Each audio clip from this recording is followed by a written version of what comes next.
Hello students, कैसे हैं आप सब। आशा करती हूँ आप बहुत ही अच्छे होंगे। और मैं मीता सिंह रुचि क्लासेस 71 में आपका फिर से बहुत बहुत स्वागत है। तो देखिए, जैसे हम कर रहे थे अपना संविधान, मैंने आपको आर्टिकल कराए थे, भाग 2 कराया था। भाग 2 में किससे कहाँ से आया था, हमारे 5 से लेके 11 तक आर्टिकल मैंने आपको कराए थे। आज उससे आगे की बात करेंगे हम, आएगा, चले देख लेते हैं। देखिए, सबसे पहले संविधान हमारा चल रहा है। मैंने आपको 11 आर्टिकल 11 में क्या बताया था, मैंने आपको बताया था जो हमारे रूल बनाती है कि ना आपको नागरिकता कैसे मिल सकती है, वो हमारे संसद बनाती है। संसद में भी कौन बनाता है, संसद में भी हमारा गृह मंत्रालय इस बारे में बात करता है।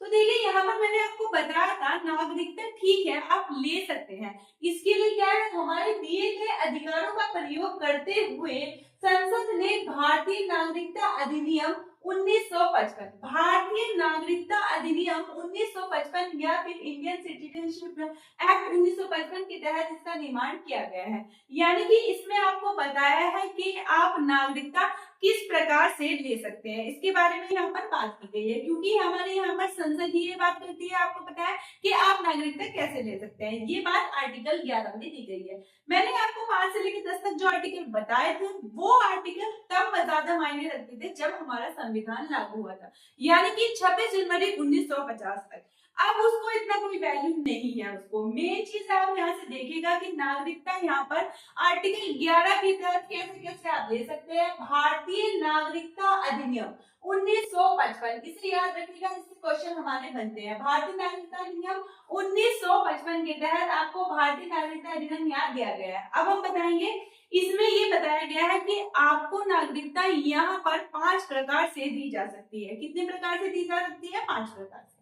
तो देखिए, इस अधिनियम के अनुसार 5 प्रकार से नागरिकता प्राप्त हो सकती है। कितने प्रकार से, 5 प्रकार से हो सकती है। अब वो 5 प्रकार है कौन कौन से, उसके बारे में अब हम जानेंगे, आइएगा।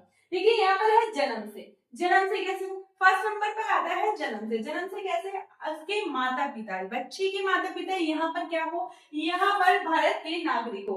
माता पिता भारत के नागरिक हो, जो भी बच्चा है उसका जन्म यहाँ पर हुआ हो, उसके नागरिक क्या हो, माता पिता जो हो भारत के नागरिक हो। चलिए, इन दोनों में से एक भी हो, एक भी भारत का नागरिक हो, को क्या, एक भी भारत का नागरिक हो, या तो दोनों होने चाहिए या फिर इन दोनों में से एक भारत का नागरिक हो, तब क्या हो सकती है, आप नागरिकता यहाँ पर भारत की नागरिकता प्राप्त कर सकते हैं। ठीक है, फर्स्ट कंडीशन यहाँ पर जन्म से है। जन्म का मतलब ये है माँ बाप का क्या है, आपको यहाँ पर भारत के नागरिक हो, नहीं तो बच्चे के माँ या बाप में से कोई एक भारत का नागरिक हो, तब क्या हो सकता है, तब आप यहाँ पर क्या ले सकते हैं, यहाँ पर आप नागरिकता ले सकते हैं। किसके तहत, भारतीय नागरिकता अधिनियम 1955 के तहत आप ऐसा कर सकते हैं। बात करेंगे यहाँ पर वंश परंपरा से। वंश परंपरा से भारत के बाहर जन्मा हुआ, यानी कि जैसे मान लीजिए कोई बच्चा भारत के बाहर जन्मा है, तो वो कैसे ले सकता है कि उसके वंशज, यानी कि उसके माता पिता या फिर उसके दादा दादी यहाँ पर क्या हो, भारत के नागरिक रह चुके हो, तब उसे क्या कर सकते हैं, तब आप उसे, हम उसे भारत की नागरिकता उसे मिल सकती है। ठीक है, भारत के बाहर जन्मा हुआ, भारत के बाहर जन्मा हुआ, लेकिन जैसे मैंने आपको बताया कि यहाँ पर भले वो यहाँ पर नहीं रहता हो, उसका जन्म विदेश में हुआ, कहीं और हुआ है, लेकिन उसके माता पिता क्या हो, भारत के ही हो, तो वो क्या कर सकता है, अप्लाई, या फिर उसके दादा दादी यहाँ के हैं, तब वो अप्लाई कर सकता है। अगर उसे भारत की नागरिकता लेने हैं तो उसे बिल्कुल मिल सकती है। बात करते हैं यहाँ पर देशीकरण और प्राकृतिक रूप से। ठीक है, लेकिन हाँ एक बात हो रही है, वंश परंपरा से यहाँ पर बाहर जन्मा हो, अगर बच्चा बाहर जन्मा है, मान लीजिए पेरेंट्स यहाँ थे और बच्चा, अब वो बाहर चले गए और पेरेंट्स भी बाहर चले गए, बच्चे का जन्म कहीं विदेश में हुआ, यानी कि भारत में नहीं हुआ, तब नागरिकता कैसे मिल सकती है, आपको क्या कराना पड़ेगा, 1 साल तक उसका पंजीकरण कराना होगा। यानी कि बच्चा 1 साल का हो चुका, उसके तब तक 1 साल के अंदर अंदर आप पंजीकरण करा दीजिए कि यह भारत के आपको नागरिकता लेनी है, तब आपको नागरिकता मिलेगी। देखिए, यहाँ पर नागरिकता के रूल जरूर है, बट ये नहीं 100% आपको मिल जाएगी। वहां पर भारत सरकार ये देखती है कि यहाँ पर बंदा कैसा है, उसकी फुल मतलब इंफॉर्मेशन निकाली जाती है, उसके बाद ही नागरिकता मिलती है। क्योंकि आपको पता है, अगर हम सबको नागरिकता देने लगे, हमारे भारत की जनसंख्या वैसे ही आपको पता है कितनी है, नंबर 1 हो चुकी है, अब तो चीन को भी हमने पीछे छोड़ दिया।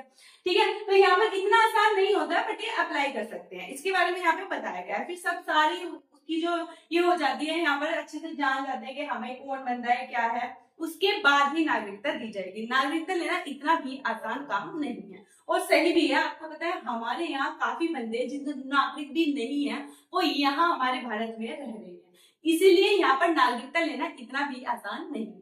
चलिए बात करते हैं, पहले आपको क्या वरिष्ठ नागरिक अगर भारत के बाहर जन्मा हो लेकिन अगर आपको भारत की नागरिकता दिलानी है तो 1 साल के अंदर आप पंजीकरण करा दीजिए कि भाई हमें इसकी नागरिकता भारत की यहाँ पर लेनी है, तो आपको मिल सकती है। वो देखेगी हमारे संसद इसके अकॉर्डिंग अगर हो पाएगा तो यहाँ पर नागरिकता मिल जाएगी। बात करते हैं यहाँ पर देशीकरण और प्राकृतिक रूप से। देशीकरण और प्राकृतिक रूप से क्या है, इसका मतलब विदेशों की बात, विदेशी की बात की जो भारत का नागरिक नहीं है। यहाँ पर देशीकरण की बात इसलिए की गई है कि जो भारत का नागरिक नहीं है और वो चाहता है भारत की नागरिकता लेना, तो वो कैसे ले सकता है। देखिएगा यहाँ पर क्या होगा, यहाँ पर इसमें दे रखा है विदेशी। यहाँ पर क्या होगा, अगर कोई विदेशी भारत में अगर रहने लगा है तो 14 साल तक उसे भारत में अगर वो रहेगा तब उसे भारत की नागरिकता दी जाएगी। 14 साल में से भी कम से कम 11 साल उसे भारत में रहना होगा, उसके बाद ही उसे यहाँ पर नागरिकता मिलेगी। और सिर्फ इतना भी सिंपल नहीं है कि वो भारत में रह रहा है तो क्या वो भारत का नागरिक हो जाएगा, नहीं। मैंने आपको बताया उनकी पूरी डिटेल निकाली जाती है, बंदा कहाँ रहता था, किस उससे आया है, कोई मतलब भारत के हमारे संविधान को पसंद करता भी है नहीं, हमारी संस्कृति को पसंद करता भी है नहीं, यहाँ की लैंग्वेज को जानता है नहीं, लैंग्वेज में से जो हमारी है 22 लैंग्वेज उनमें से किसी एक लैंग्वेज को अच्छी तरह से जानता है या नहीं, ये सब चीजें देखी जाती है, तभी यहाँ पर हम नागरिकता उसे दे सकते हैं। तो यानी कि अगर देशीकरण के कारण यानी कि कोई विदेशी यहाँ पर आकर रहना चाहता है तो उसे करना क्या होगा भाई, ये करना होगा पहले तो 14 साल तक भारत में रहना चाहिए, 14 में से उसे 11 साल तो परमानेंटली भारत में रहना ही चाहिए। ऐसा नहीं है कि उसने लिया थोड़े दिन बाहर चला गया, ऐसा नहीं, परमानेंटली रहेगा, सब चीजें चेक होगी, उसके बाद ही उसे भारत की नागरिकता दी जा सकती है। जैसे आपने बताया बहुत विदेशी हमारे यहाँ नागरिकता ले लेते हैं, जैसे कि उद्यान स्वामी आपको बताया, सिंगर मतलब बहुत सारे हैं यहाँ पर तो जिन्होंने नागरिकता ली है। यहाँ पे हमारे जैसे आपको बताया कला संस्कृति से काफी बंदे हैं जिनको भारत में आकर रहने लगे और उनका यहीं पर करियर वगैरह सेट हो गया तो उन्होंने भारत की नागरिकता ले लिया। तो यहाँ पर इसके थ्रू हम लेते हैं किसकी भारतीय नागरिकता अधिनियम 1955 के तहत इससे नागरिकता ले सकते हैं। बात करते हैं 4th नंबर की। 4th नंबर पे क्या है, पंजीकरण से। पंजीकरण आपको कराना होगा, इसमें क्या होगा, अगर आप 7 साल तक भारत में रहते हैं तो आप पंजीकरण करा सकते हैं यहाँ पर क्या कि आपको भारत की नागरिकता लेनी है। लेकिन मैंने आपको बताया कि जरूरी नहीं आपको भारत की नागरिकता मिल जाएगी, सारी चीजें देखी जाएंगी उसके बाद ही आपको भारत की नागरिकता यहाँ पर मिलेगी। बात करते हैं भूमि के अर्जन से। भूमि के अर्जन से ऐसा है जैसे मान लीजिएगा भारत किसी दूसरे उसको उसमें मिला ले भारत में, जैसे मैं मतलब भूटान पहले भारत का हिस्सा था, अगर भूटान को मिला देते हैं तो यहाँ पर क्या होगा, वो वैसे ही क्या होगा भारत के नागरिक मतलब हो जाएंगे यहाँ पर। अगर मिला लेते हैं, जो भारत का पार्ट नहीं है उसे भी ले लेता है, तो यहाँ भूमि अर्जन से यानी कि हमारे भारत में जो भूमि आ चुकी है तो फिर वो भारत का नागरिक हमारा हो जाएगा। अगर वो चाहता है नागरिकता लेना तो आराम से ले सकता है। ये यहाँ पर 5 बातें हमारी बताई गई है। अब ये बात तो हुई कि नागरिकता ले सकते हैं, लेकिन मैंने आपको बताया नागरिकता समाप्त भी हो सकती है।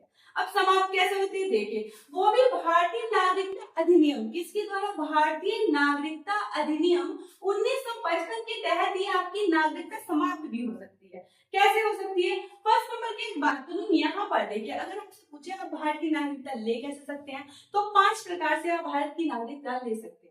लेकिन मैं आपसे कहूँ भारत की नागरिकता समाप्त कैसे हो सकती है, तो 3 प्रकार से भारत की नागरिकता समाप्त हो सकती है। चलिए देखते हैं आएगा। पहले नंबर की अगर मैं बात करूँ तो यहाँ पर आएगा स्वेच्छा से नागरिकता का परित्याग। अगर भाई आप अपनी मर्जी से आप विदेश में सेटल हो गए, मान लीजिए आपको पता है आजकल हमारे इंडिया से काफी बंदे बाहर जाते हैं। इंडिया की हमारी जनसंख्या इतनी है, मुझे ऐसा लगता है कि आपको पता है अमेरिका वगैरह और देश में बोलते हैं हर 5वां इंसान भारतीय है, क्योंकि हमारी जनसंख्या इतनी है। और यहाँ पर आपको पता है यहाँ पर इतना डेवलपमेंट बहुत ज्यादा नहीं है, तो लोग बाग अच्छे जहाँ पर पैसे मिलते हैं, जहाँ पर अच्छी इनकम मिलती है उनको, उसके अकॉर्डिंग क्या होते हैं वहीं पर ही सेट हो जाते हैं। तो यहाँ पर इसलिए स्वेच्छा से नागरिकता त्याग, अगर वो यहाँ से स्वेच्छा से नागरिकता त्याग ली है, उसने विदेशी नागरिकता ले ली है, तो यहाँ पर उसकी नागरिकता अपने आप ही समाप्त हो जाएगी। तो यहाँ पर इसलिए दिया गया स्वेच्छा से नागरिकता का परित्याग, मतलब जो बंदा है वो अपनी ही इच्छा से यहाँ पर भारतीय नागरिकता को क्या कर रहा है, त्याग। सेकंड नंबर की बात करो, स्वेच्छा से अन्य देश की नागरिकता ग्रहण करना। या तो उसने अन्य देश की नागरिकता, मैंने बताया जब वो कोई जाएगा तो उसने ग्रहण कर ली तो पक्का ही बात है, तो भारत की नागरिकता तो समाप्त होनी है, आप 2 की नागरिकता नहीं लेंगे। क्योंकि हमारे यहाँ एकल नागरिकता है यहाँ पर, और नागरिकता हमने किससे लिया, ब्रिटेन से लिया है हमने नागरिकता का अपना वो। मैंने आपको बताया था संविधान जब स्टार्ट किया था 7 देशों का संविधान पढ़ा है हमने, उसके बाद अपना संविधान बनाया है। इसीलिए संविधान हमारा काफी बड़ा है, सबसे बड़ा लिखित संविधान हमारा इसलिए ही कहा जाता है भारतीय संविधान। तो यहाँ पर बात करते हैं, यहाँ पर 30 नंबर की अगर मैं बात करूं, सरकार द्वारा नागरिकता से वंचित किए जाने पर। देखिए सरकार कब नागरिकता से वंचित कर देगी भाई, सरकार तब आपको कर सकती है जब आप देश विरोधी गतिविधियों में पाए गए हो, आपने कुछ ऐसा काम किया हो जो हमारे देश के हित में नहीं है, तो उसके बल पर क्या कर सकते हैं, अगर आप भारत के नागरिक हैं भी तो आपकी नागरिकता यहाँ पर समाप्त कर दी जाएगी, ठीक है, इसमें आप कुछ भी नहीं कर सकते। तो इन 3 तरीकों से भारत की नागरिकता समाप्त की जाती है, और इन 5 तरीकों से आप भारत की नागरिकता ले सकते हैं।